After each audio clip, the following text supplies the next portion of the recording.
Hi friends, வணக்கம். இன்றைக்கி ABC malt எல்லோரும் செய்கிறாங்க இல்லையா, அது எப்படி செய்யலாம் அப்படின்றத நாமும் செஞ்சு பார்ப்போன்னு செஞ்சு பார்த்தேன். அதுக்கு தேவையான பொருட்கள் என்னென்னா, இது ஒரு 150 கிராம், ஒரு 150 கிராம் தோல் சீவின பின்னாடி 150 கிராம் உள்ளது. மொத்தம் 450 கிராம் எடுத்திருக்கேன். இந்த 450 கிராமுக்கு 450 கிராம் வந்து நீங்கள் பனங்கற்கண்டு அல்லது நாட்டு சர்க்கரை, நம்ம ஜாகரி பவுடர் யூஸ் பண்ணிக்கலாம். இப்போ இதை தோல் சீவியாச்சு. ஆப்பிள் வந்து லாஸ்ட்டில் இது பண்ணுவோம், கலர் கொஞ்சம் சேஞ்ச் ஆகலை. அதனால் இதை ரெண்டையும் திருவி எடுத்துட்டு அப்புறம் இதை தோல் சீவி திருவிட்டு செய்யலாம். இதை நம்ம திருவி எடுத்துக்கலாம். கேரட் துருவுறது இருக்குல்ல, அதில் துருங்க, இல்லைன்னா சின்ன சின்னதாக நறுக்கி மிக்சியில் அடித்து எடுத்துக்கோங்க. திருப்பி அதை மிக்சியில் தான் போடணும். நான் அதனால் இதை நறுக்கிட்டு மிக்சியில் போட்டு அடித்து நம்ம எடுத்துக்குவோம். இப்போ நான் இது பெரிய இதில் வச்சு திருவிக்கிறேன். திருப்பி நம்ம இதை அரைச்சி தான் யூஸ் பண்ணுவோம். அதனால் பெருசாக இருக்கிறதில் திருவிக்கிறேன். இப்போ பார்த்திங்கன்னா கேரட்டையும் பீட்ரூட்டையும் திருவியாச்சு. இதை தோல் சீவிட்டு இதையும் திருவி எடுத்துக்கலாம். இப்போ இந்த நடுவில் உள்ள விதையை எடுத்துடலாம். எடுத்துட்டு நம்ம திருவி எடுத்துக்கலாம். இந்த விதை வேண்டாம். இப்போ விதையெல்லாம் எடுத்தாச்சு. இதையும் திருவிக்கலாம். கையில் பார்த்து திருவுங்க மெல்லமாக.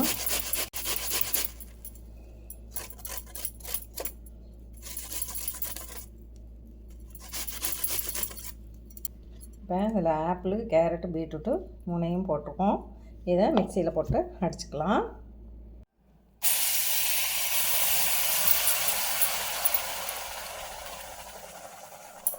அடுப்பை பற்ற வச்சாச்சு. இப்படி அரைச்சி ஊற்றி நம்ம கிளறலாம். பாருங்க, இதை அடித்தாச்சு. ஒரு நிமிஷம் அந்த பச்சை வாசனை போகட்டும். அதுக்கப்புறம் நம்ம இதில் நாட்டு சர்க்கரையை போட்டுக்கலாம். இல்லைன்னா நீங்கள் பனங்கற்கண்டு கூட போட்டுக்கலாம். ஒரு நிமிஷம் இது இதாகட்டும்.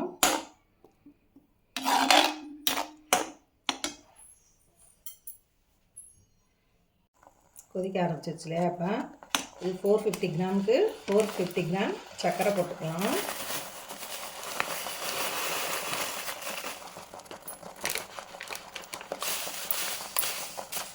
குறைஞ்ச தீயிலே வச்சு கிண்டுங்க. நம்ம கையிலலாம் இது தெரிச்சிடாமல் இருக்கணும். உருகி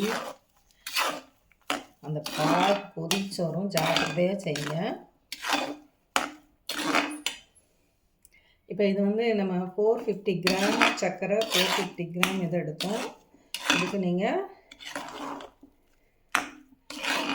உங்களுக்கு தேவையான அளவுக்கு பாதாமும் முந்திரியும் போட்டுக்கலாம். பவுடர் பண்ணி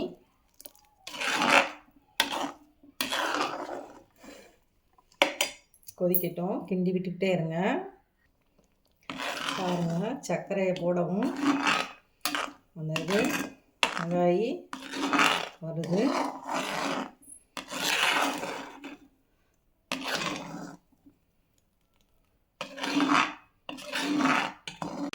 இது எப்படி இருக்குன்னு பாருங்கள். இப்போ இன்னும் இது கெட்டியாகி வரணும். அன்ன வரைக்கும் கிண்டுவோம். காமிக்கிறேன். தகன்னு கொதிக்குது பாருங்கள். நல்லா நீளமான கண்டி வச்சு கிண்டுங்க.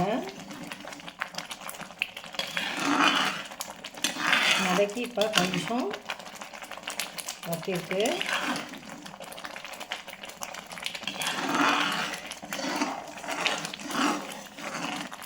ஏன்னா சர்க்கரையும் போது கிண்டி விட்டுக்கிட்டே இருந்தோம். இல்லாட்டினா ஒரு அடிப்பிடிச்ச ஸ்மெல் வந்துச்சுன்னா நல்லாவே இருக்காது. மூடி வச்சுக்கலாம். டப்பு டப்புன்னு கொதிக்குது. அடி பிடிச்சிடாமல் கிண்டி விட்டுட்டுருங்க. ஆனால்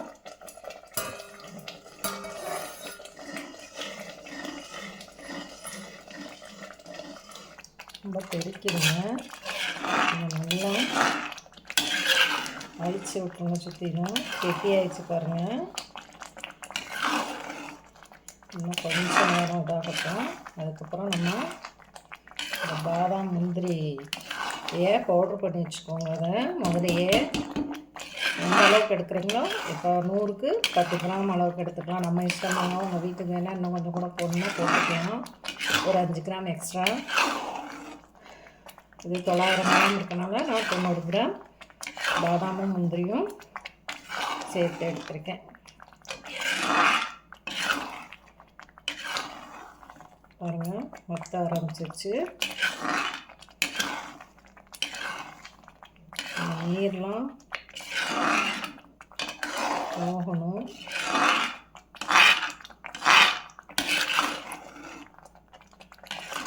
கெட்டியாக ஆரம்பிச்சிருச்சு. இப்போ நம்ம பாதாம் முந்திரியை இதில் போட்டு கிண்டி விடலாம்.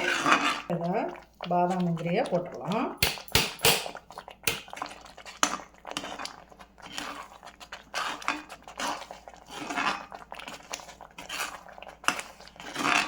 ஒரு 1/2 டீஸ்பூன் வந்து நம்ம ஏலக்காயும் சேர்த்துக்கலாம். ஏலக்காய் ஒரு 1/4 டீஸ்பூன். கிண்டி விட்டுட்டே இருங்க கெட்டியாகிற வரைக்கும். இதில் ஆஃப் பண்ணிட்டு கிண்டிக்கிட்டே இருக்கணும். இந்த அடுப்பு ஹீட்லேயே செத்த நேரம் அப்படியே கிண்டலாம். ஆஃப் பண்ணிட்டேன் ஸ்டவ்வை.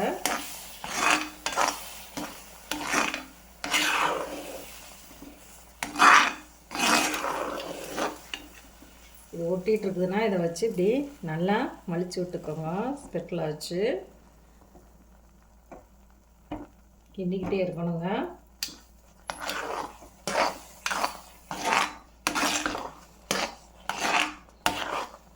கொஞ்ச நேரம் இந்த ஹீட்லேயே கிண்டுவோம். அப்புறம் ஃபேன் காற்றுல நம்ம ஆற வச்சு கிண்டுவோம். நான் இதாங்க ஃபஸ்ட்டு டைம் செய்கிறேன். எப்படி வருதுன்னு பார்க்கலாம்.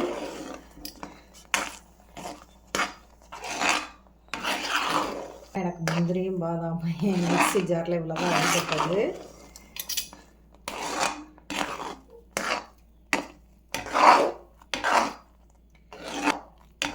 அடி பிடிக்கல பாருங்கள். அடி பிடிக்காம தான் இருக்குது. எப்படி வருதுன்னா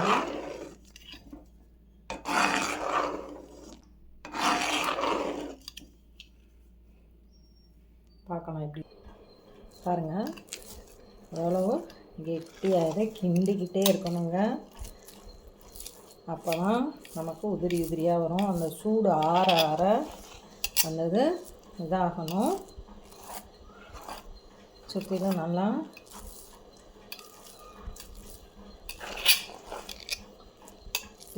தேய்ச்சி விடுங்க. ஆற ஆற உதிரியாக வந்துடும். உதிரி ஆறும்போது காமிக்கிறேன். பாருங்கள், கெட்டி ஆயிடுச்சு. கை வலிக்குது. ஆனாலும் சரி செஞ்சு பார்த்துருவோம் அப்படின்னு செய்ய ஆரம்பிச்சிடுவாங்க. வந்துருச்சுங்க. நான் ஃபஸ்ட் டைம் செய்கிறேன். கொஞ்சம் ஹார்டாக தான் இருக்கும்.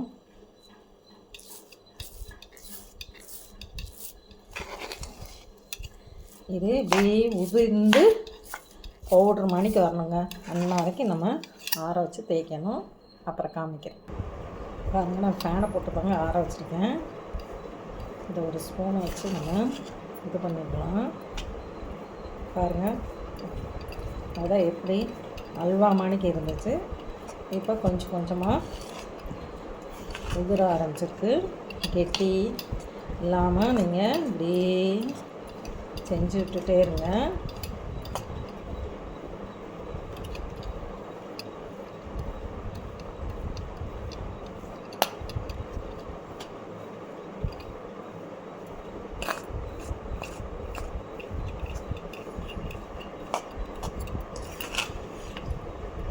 அது சும்மாவே எடுத்து சாப்பிட்டா டேஸ்ட்டாக இருக்குதுங்க. ஏன்னா பாதாம் முந்திரி ஏலக்காய்லாம் போட்டிருக்கோம் இல்லையா. இப்படி உதிரி உதிரியாக வர வரைக்கும் நம்ம ஆறணுங்க. நல்லா ஆறவும் மறுபடியும் மிக்சியில் ஒரு சுற்றி நம்ம எடுத்து பாட்டிலில் ஸ்டோர் பண்ணி வச்சுட்டு நீங்கள் பால் ஊற்றி கலந்து பிள்ளைங்களுக்கு கொடுத்து விட்டுக்கலாம். செய்ய முடியவங்க செய்யுங்க, இல்லைன்னா எவ்வளவோ லேடிஸ் வந்து இப்போ பிஸ்னஸில் எல்லாம் செய்கிறாங்க. கற்றுக்கிட்டு அவங்கள்ட்ட கூட நீங்கள் ஆர்டர் கொடுத்து செய்யலாம். இது பொறுமையோடு செய்யணுங்க, பொறுமை தான் ரொம்ப அவசியம்.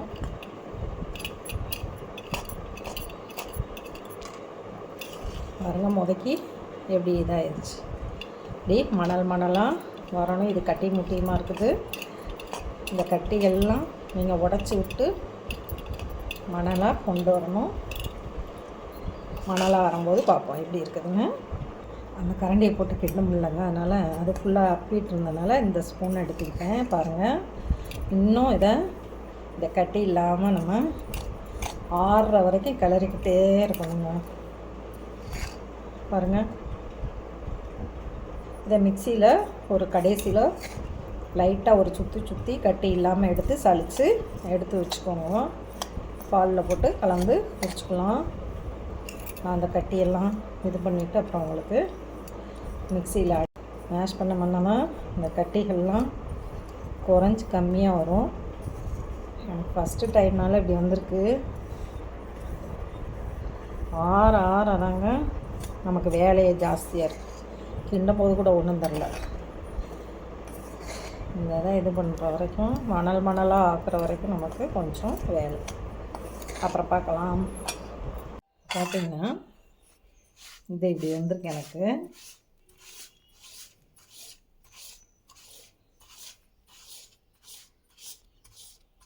இதை நம்ம கொஞ்சம் கொஞ்சமாக மிக்சியில் போட்டு ஒரு சுற்றி எடுத்து வச்சுக்கலாம். நல்லா வாயில் போட்டோன்னே மெல்ட் ஆகுதுங்க, நல்லா டேஸ்ட்டாக இருக்குது. நீங்கள் கொஞ்சமாக செஞ்சு பாருங்கள். ஏன்னா இது கொஞ்சம் டைம் ரொம்ப இழுக்குது நமக்கு. ஏன்னா ஸ்டவ்வில் சின்ன ஸ்டவ் தான், நம்ம நார்மல் ஸ்டவ்வில் வச்சு செய்கிறோம்.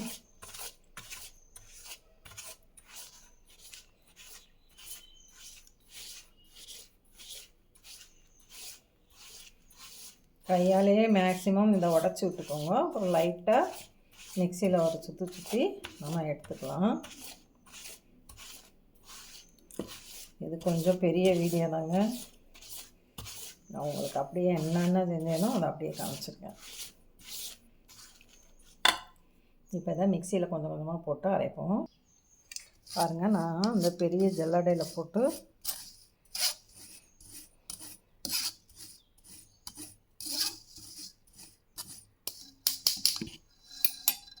இப்படி சலித்து எடுத்து வச்சுக்கோங்க. இதை மறுபடியும் ஒரு தடவை மிக்சியில் போட்டு நம்ம அடித்து எடுத்துக்கலாம். எல்லாம் சலித்த பின்னாடி ஒரு வாட்டி போட்டு அடித்து எடுத்துருங்க. இதில் நீங்கள் இப்படி செய்யும்போது அது விழுகிறது அளவுக்கு உங்களுக்கு விழுகுங்க.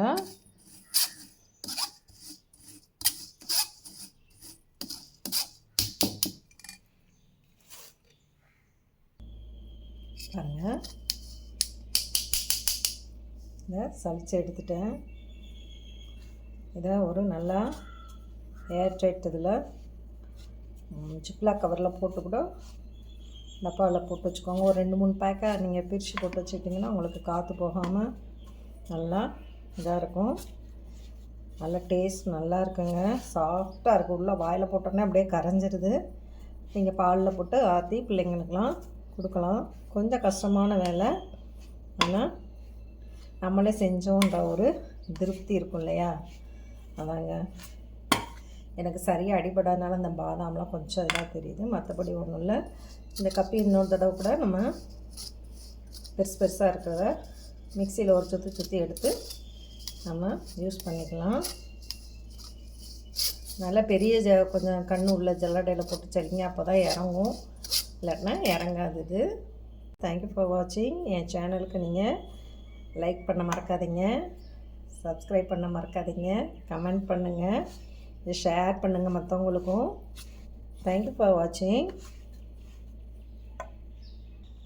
இப்படி ஒரு ஜிப்லாக் கவரில் போட்டு நீங்கள் நல்லா டைட்டாக இது பண்ணி போட்டு ஒரு பாட்டிலில் போட்டு வச்சுக்கோங்க. அப்படி இல்லைன்னா ஒரு சின்ன பாக்ஸ் இதில் போட்டு கொஞ்சம் கொஞ்சமாக எடுத்து நீங்கள் போட்டு யூஸ் பண்ணிக்கலாம். இப்போ எவ்வளோ இதில் வெயிட் இருக்குன்னு பார்க்கலாமா? பாருங்கள், 550 இருக்குது. 575 வைங்களேன். அது கொஞ்சம் அடிக்காமல் வச்சுருக்கேன். அது ஜாரில் இருக்குது. இதை அடித்து போட்டால் 575 கிராம். நீங்களும் இதை செஞ்சு பாருங்கள். பாதிக்கு பாதி நமக்கு குறைஞ்சி தான் வரும். ஏன்னா அது நீர் சத்தெல்லாம் போன பின்னாடி உள்ள நமக்கு அந்த இது தான் கிடைக்கும். ஆனால் டேஸ்ட் ரொம்ப நல்லா இருக்குங்க. கொஞ்சம் கஷ்டப்பட்டிங்கன்னா நல்லா சாப்பிட்லாம். நம்மளே செஞ்சு இது வெளியில் நீங்கள் விலை கொடுத்து வாங்க முடியாதுன்னு நினைக்கிறவங்க, நம்ம எப்பொழுதும் வீட்டில் ஒரு ஆப்பிள் ஒரு இது இருக்கும், அந்த இதை நீங்கள் எடுத்து யூஸ் பண்ணிக்கலாம். பீட்ரூட் இதை